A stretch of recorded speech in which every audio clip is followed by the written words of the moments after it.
São 9h25, estamos de volta com o nosso Rádio Visão desta segunda-feira. Eu estou trazendo aqui para o estúdio uma ex-princesa da Fenamilho, que liderou na sexta-feira passada a carreata dos lojistas aqui de Santo Ângelo. Ela certamente vai dizer que não estava sozinha, e como certamente não estava, né? Mas uma mulher à frente desse movimento pedindo certa equidade, um certo equilíbrio numa hora tão difícil em que todo mundo é médico, todo mundo é sanitarista, todo mundo entende de coronavírus e, na verdade, entendemos muito pouco, né? A gente sabe muito pouco sobre o tal de coronavírus. É a Tanise Somavila, foi princesa da Fenamilho e hoje é lojista e liderou essa carreata aí juntamente com outros empresários e que está pedindo ao governo do estado um pouco mais de equidade. Tanise, muito obrigado por ter vindo aqui e parabéns aí pelo trabalho teu e também dos teus colegas lojistas que estão, imagino, na lona a essa altura, não? Bom dia. Bom dia, professor. Bom dia, ouvintes da Rádio Santo Ângelo. É um prazer estar aqui. É satisfatório perceber, né, que a nossa mídia nos dá a voz num momento tão delicado. Primeiramente, é algo assim que a gente fica imensamente triste em saber que muitas famílias perderam as vidas. Eu também tenho um familiar hoje lutando contra essa doença. Então, é algo que não é privilégio de uns ou de outros. Mas o que nos levou, né, a se manifestar foi a incoerência do governo do Estado perante o fechamento apenas de uma classe e deixando essa classe sem auxílio, né? A gente estava comentando até aqui antes de entrarmos que o ano passado, quando teve que fechar, que fechou também, todo mundo fechou e assim como agora, solidariamente, né? Só que nós tínhamos auxílio do governo federal. Então, era outra situação. Mas, nesse momento, a gente vai entrar para a terceira semana de bandeira preta. Deixa eu só voltar um pouquinho atrás no teu currículo. Ah, sim. Você foi rainha, ou foi princesa da Fenamilho? Poderia ter sido rainha também, né? Mas que época que foi isso? Então, eu fui princesa em 2011, na edição onde o Franco era presidente, né? Ah, o Franco. Isso, foi a última edição onde ele foi presidente. Então, eu fui princesa em 2011, junto com a Fernanda, e a rainha era a Juline. Mas você já era lojista naquela época ou não? Não, eu sempre trabalhei no comércio, né? Desde os 16 anos de idade, onde foi meu primeiro emprego, numa loja de confecções na 25, hoje ela já se encontra fechada, né? Eu trabalho no comércio desde os 16 anos de idade. Depois, eu fui princesa da Fenamilho e também noivei. Meu esposo, então, ele é proprietário, né, de uma loja na cidade. A família dele toda trabalha na mesma linha. E, perante essa situação, por estar, né, na família, acabei trabalhando com ele e ajudo ele hoje a administrar a empresa dele. Bom, você foi princesa, aí noivou, constituiu família e trabalha junto com a família dentro do seu ramo, né? Tem filhos, não? Tenho um filho de 7 anos, o Felipe. Como é que ele se comporta nessa época aí que tem que ficar em casa, hein? Então, ele quer entender por que a gente está na bandeira preta, mas o pai e a mãe vão trabalhar todo dia, né? Isso ele não entendeu ainda, que no nosso ramo, desde abril de 2020, né, o governador decretou como essencial, em função de que realmente a gente tem alvará sanitário para estar aberto e realmente porque é uma necessidade visual, né, das pessoas. Então vamos falar claramente, o teu ramo é ótico, né? Isso, tem uma ótica, né? Então é algo necessário, traga um óculos, alguma coisa, a gente tem que estar ali para prestar um conserto, né? Mas, Tanise, eu queria exatamente chegar nessa questão. A tua empresa, a sua empresa, melhor dizendo, ela está aberta, você está trabalhando. Sim. Né? Mas o que lhe motivou a abraçar a causa dos outros, hein? Na verdade... Porque você poderia dizer, não, eu estou trabalhando, a minha loja está aberta, não tem problema nenhum e tal. Mas qual foi a motivação, hein? Então, a motivação é que a nossa vida é uma roda. Eu dependo de ti, tu depende de mim, e todo mundo depende um do outro. Só que o que está acontecendo nesse momento é a falta de empatia das pessoas, de entender esta situação, de se colocar no lugar do outro e pensar assim, não, poxa, vamos com calma, vamos ver o que está sendo pedido, o que eu preciso fazer, o que eu posso fazer para que essa situação venha a acabar o mais breve possível e da melhor forma possível. Só que ninguém está se colocando no lugar um do outro, né? Quem sabe, o ano passado até se colocavam, mas a gente vê assim, ó, desde comentários desnecessários, né? Nas redes sociais, inclusive eu vi vários comentários, eu fui olhar depois a gravação da rádio no Facebook, né? Depois que já estava em casa, vi vários comentários a meu respeito que deixam a gente entristecidos, né? Mas isso não leva a fazer a gente desistir, porque eu acho que nesse momento a gente tem que ter empatia pelo outro. Agora você me despertou minha curiosidade. O que o pessoal comentou, hein? Em tese. Por que eu estava aberta? Ai, desde quando o meu ramo é essencial? Ela está com a loja aberta e está ali fazendo o quê? Esse tipo de comentário que eu acho que não é necessário esse comentário nesse momento. A gente tem que pensar assim, ó, poxa, uma pessoa está com a loja aberta, mas eu estou faturando igual eu faturava sempre como eu faturei? E o meu colega que está fechado, qual é o faturamento que ele vai ter? Né? E outra, se ela está fazendo isso, mas não eu, não quero me pôr em mérito de nada, porque eu não fiz nada sozinha. Mas é assim, poxa, olha, vamos pensar, vamos tentar agir de alguma forma mais coerente, né? E com mais empatia pelo próximo também, o que eu também posso fazer, né? Eu acho que é esse o exemplo que as pessoas têm que levar da nossa manifestação, né? O que eu também posso fazer para não ficar essa situação. Você tem um familiar que está infectado ou não? Sim, eu tenho uma tia que trabalha, inclusive, na Unimed Missões, e que ela está infectada, né? E está lá em casa, aguardando saber se a situação dela vai se normalizar ou não. Por enquanto, ela encontra-se instável. Mas quando ela soube da notícia, né, que foi há 2 semanas atrás, num dos momentos, acho que mais críticos, bateu o desespero em todo mundo, porque a gente não sabia, assim, ó, na hora qual que era o quadro, vai precisar de UTI, não vai precisar de UTI, precisa ficar internada, não precisa ficar internada, então, na hora, a gente perde o chão. Não é uma... E você certamente tinha um contato com ela, não? Sim, sim. Muito próximo. Ela é minha tia, irmã da minha mãe. Uhum. Isso. Então, e mesmo que não seja próximo, a gente sabe de várias pessoas assim, o tio do fulano que é teu amigo, né, tá com Covid. Então, a gente vai se comovendo pelo círculo, né, de pessoas em volta de você, ou que de alguma forma você tem contato e que está sendo afetado, né? E como é que está o estado de saúde dela hoje? Tá bem, tá bem. Agora tá bem. Ela está no hospital ou está em casa? Está em casa. Como ela conseguiu fazer um diagnóstico mais precoce, né? Então, ela já conseguiu se medicar desde o início. Ela está bem. Mas tudo isso, assim, ó, é informação, né? A informação é muito importante, porque daqui a um pouco eu estou com dor de cabeça, eu estou sentindo um cansaço, eu vou achar que eu estou cansada, que eu estou estressada, e não é, né? Cada pessoa desenvolve um sintoma diferente, a gente vê isso nas pesquisas, eu não estou falando com propriedade porque não sou da área da saúde médica, no caso, né? Mas ela, por estar lá, né, dentro da Unimed, eu acho que ficou mais fácil para ela conseguir perceber. Ela trabalha lá. Trabalha lá, aham. E você já teve algum sintoma, já fez algum teste? Como é que é? Eu sou uma pessoa meio nervosa, né? Então, eu sou nervosa.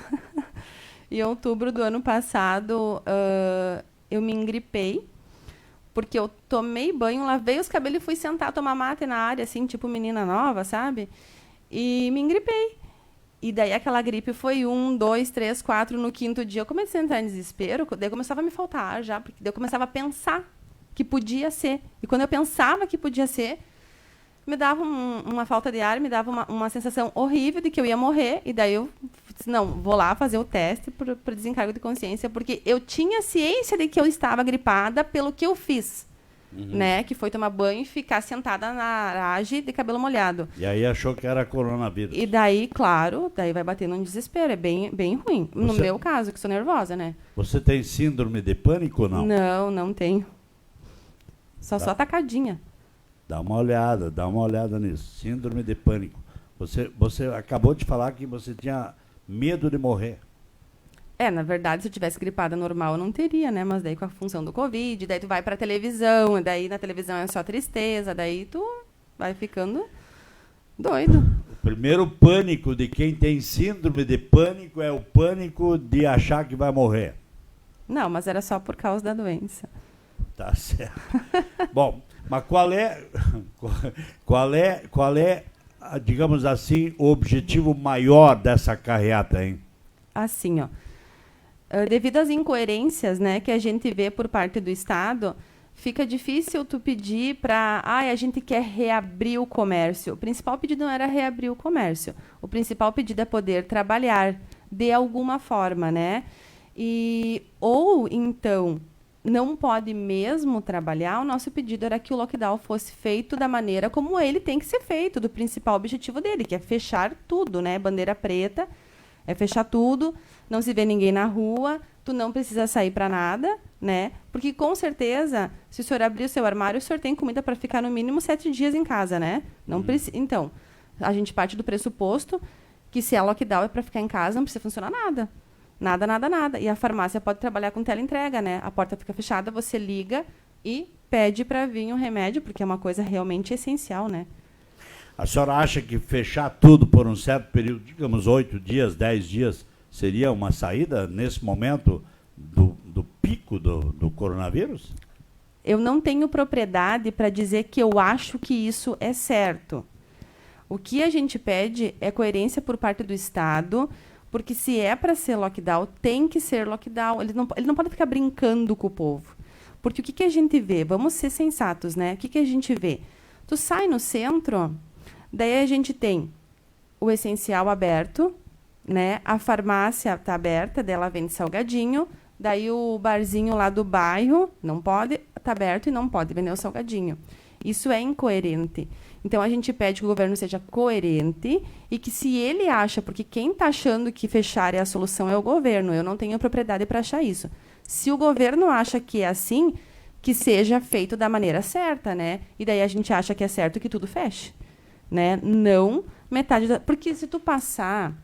Eu não vou citar nome de empresas, mas estão com a metade da porta aberta, atendimento WhatsApp. Mas se eu chegar lá na porta agora... Eu entro, eu consigo fazer uma compra e sair. Eu vi isso em lojas grandes, tá? Estou falando de lojas grandes, porque os pequenininhos estão fechados. Mas eu vi loja grande fazendo isso. Inclusive, que chegou há pouco tempo aqui em Santo Ângelo. Então, fica difícil essa administração, porque, assim, ó, se eu fosse fiscal, eu não ia ter cara de chegar lá e pedir para um lojista fechar. Não ia, né? Mas... o governo não está conseguindo conduzir a situação e ele não percebe que ele está gerando uma perturbação até da ordem, né? Thaís, eu estou recebendo agora a informação do Rafael Ferreira. O governador Eduardo Leite acaba de dar uma entrevista a uma emissora de rádio de Porto Alegre e ele está arrastando a bandeira preta para o mês de abril. É de chocar ou não? É de ficar sem palavras. É de ficar sem palavras. Então, assim, ó, a bandeira preta vai até abril, né? O que a gente vai ver?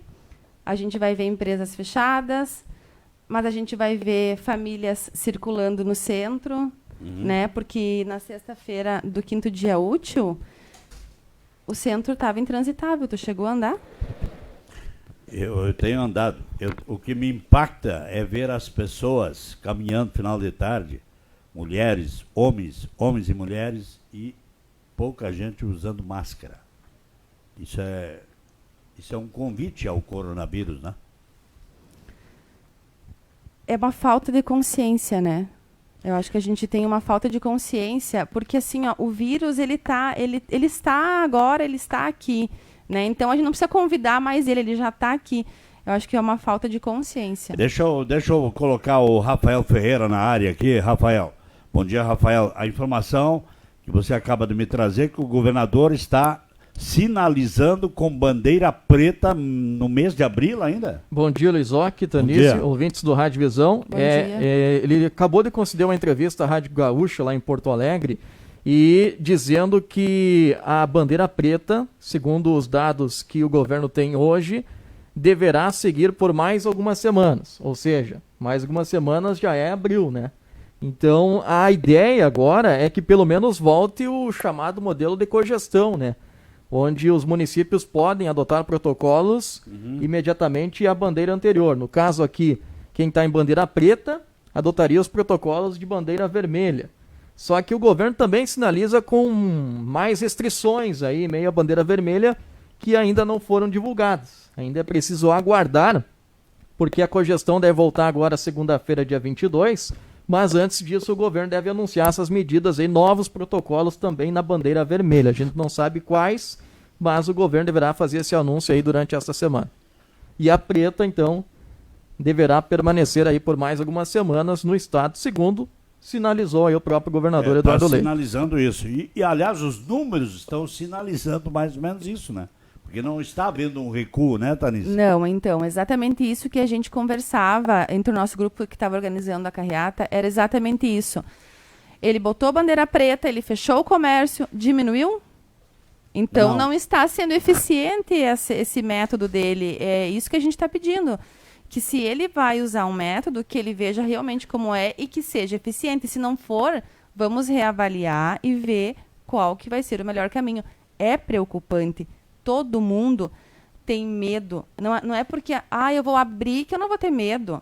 Tu tem medo de alguém se infectar, teu próprio funcionário, e daí teu funcionário também tem família, tem filhos, todo mundo sente essa angústia, e daí não me diga que é crise de pânico agora, tá, professor? Porque é uma realidade, brincadeira à parte, mas é uma realidade, entendeu? A gente tem medo. Eu tô com a minha empresa aberta, e se uma funcionária minha pegar? E se ela passar para todos os colegas? Sabe? Então, assim, são receios que a gente tem. Na tua empresa não teve nenhum caso até agora? Não teve. A senhora foi para a praia ou não? Não. Não? Tá certo. Eu quero, só para nós fechar aqui, eu quero abordar aqui uma questão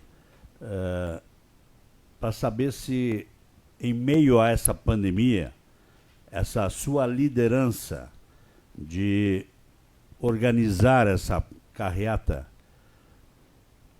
você tem algum, digamos assim, algum perfil político para o futuro ou não?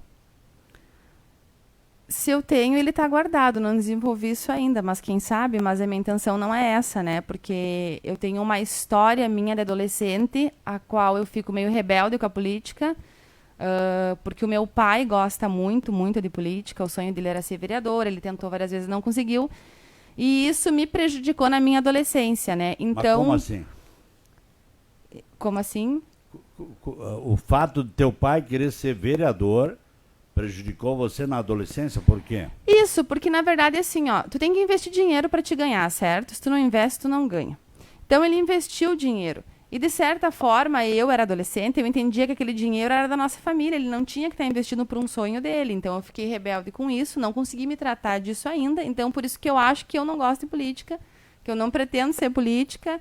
Eu gosto de falar, eu vou pedir até emprego para a Robriane aqui, ver se ela me dá. Não tem nenhuma mulher na rádio, o colega estava comentando ali, ele disse que faz falta. Tem vaga. Então, estou disposta, eu gosto de interagir, eu gosto de estar perto das pessoas, eu me considero uma pessoa, assim, eu me considero parte do povo, entende? Eu gosto disso. Você gostaria de trabalhar aqui na Rádio Santo Ângelo? Gostaria. Acho que ia ser... Será que não ia ser legal a gente fazer um programa assim de debate com uma mulher junto? Muito. Com uma visão feminina, né? Eu vejo isso, tem na Gaúcha, às vezes eu escuto, tem a Kelly Matos lá, ela e mais dois, né? Rosane Oliveira. É fantástico aquele programa, porque tem uma mulher, eu acho isso bem interessante. Vou me candidatar à vaga. Tem vaga, vaga tem. Talento você tem, então vamos combinar aqui. Só para fechar, o teu pai quis ser vereador, não conseguiu. Não. E quem sabe você um dia vai, digamos assim, cumprir o sonho dele em sendo vereadora? Não. Não, também, eu já disse isso pra ele. Não quer? Não posso carregar o sonho que é do meu pai, né? É dele, não é meu. O sonho é dele. Mas você nunca apoiou ele como candidato a vereador? Eu era rebelde, né? Eu era adolescente. O que é ser rebelde? Adolescente tem dessas coisas, né? Que o que os pais falam, os adolescentes acham que é errado. A gente passa nessa fase, daí então... Não é que eu não apoiei, mas eu não achava certo, eu não achava legal e aquilo me afetava, assim, mas de uma faltou forma... alguma coisa na mesa de vocês pelo fato do teu pai ser candidato a vereador e ter gasto o dinheiro da família? Faltou. É mesmo? Sim, faltou. Faltou? Por isso que eu sou rebelde. Faltou comida? Faltou. Porque o que acontece, assim, ó, tem pessoas que quando têm um sonho e elas não conseguem realizar, né, elas precisam... elas têm que tratar, né? Ele não conseguiu realizar, ele foi por outros caminhos, não foi bacana, prejudicou a família, né? A gente não teve, por um período, assim, a minha avó mandava 1 quilo de guisado e nós comíamos guisado com arroz. Né? Então, faltou comida, eu tive que trancar minha faculdade, eu não pude me formar no que eu queria, né? E o que você queria? Eu fazia serviço social na época. Serviço social. Serviço social. Eu não pude me formar porque faltou dinheiro, né? Então, eu tive que trancar minha faculdade. Então, tudo isso eu carrego e coloco... Eu, Denise, coloco a culpa na política, por ele ter quisto ser político. Eu vejo assim, talvez a minha mãe não veja, talvez o meu pai não veja, mas eu vejo desta forma. Mas vocês nunca sentaram e conversaram? Nunca colocaram isso a limpo? Sim, já fiz terapia também, mas enfim. Mas você não consegue esquecer isso? Então quando me pedem sobre isso que tu me pediu, entende? Vem isso, então eu não consigo achar que é certo esse caminho para mim, não é o meu sonho, não é o meu desejo.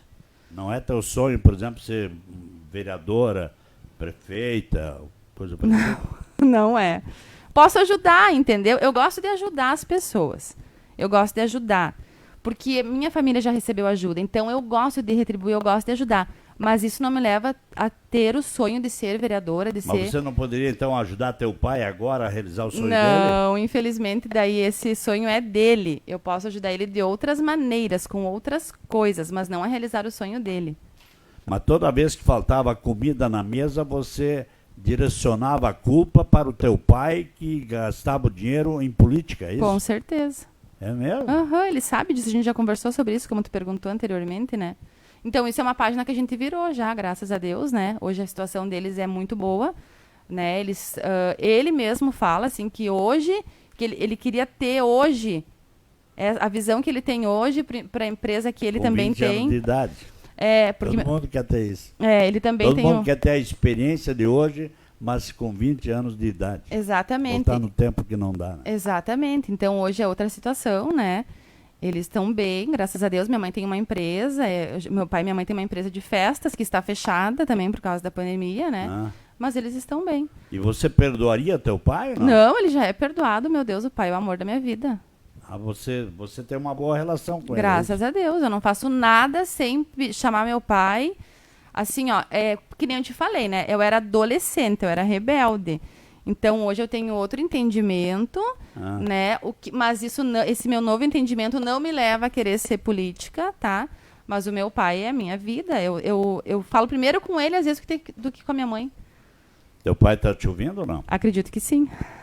Não falou pra ele que você ia vir? Falei, ele ficou tão triste que eu não contei que eu ia da carreata, porque eu não lembrei de falar pra ele. Ele ficou triste, sentido comigo, mas hoje eu falei pra eles, eu disse, me escutem aí na Santo Ângelo. Já estavam desde as 5 da manhã ligado no rádio. Pra te ouvir? Não, eles escutam, né? Gostam dela. Eu disse, não, já estou escutando desde as 5. Tá bom.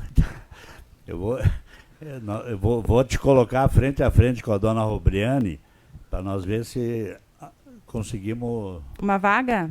A vaga tem. Tá. Falta só pequenos ajustes. Ótimo, perfeito. Eu já fiz quase uma entrevista contigo agora, né? Para ver como é que... Porque o foco era nós já estamos aqui falando da... Não, mas você colocou muito bem. Conduziu bem a carreata. Parabéns aí mais uma vez, viu? Obrigada. Tá bom, Tanise? Muito obrigado mesmo, viu? Obrigada eu.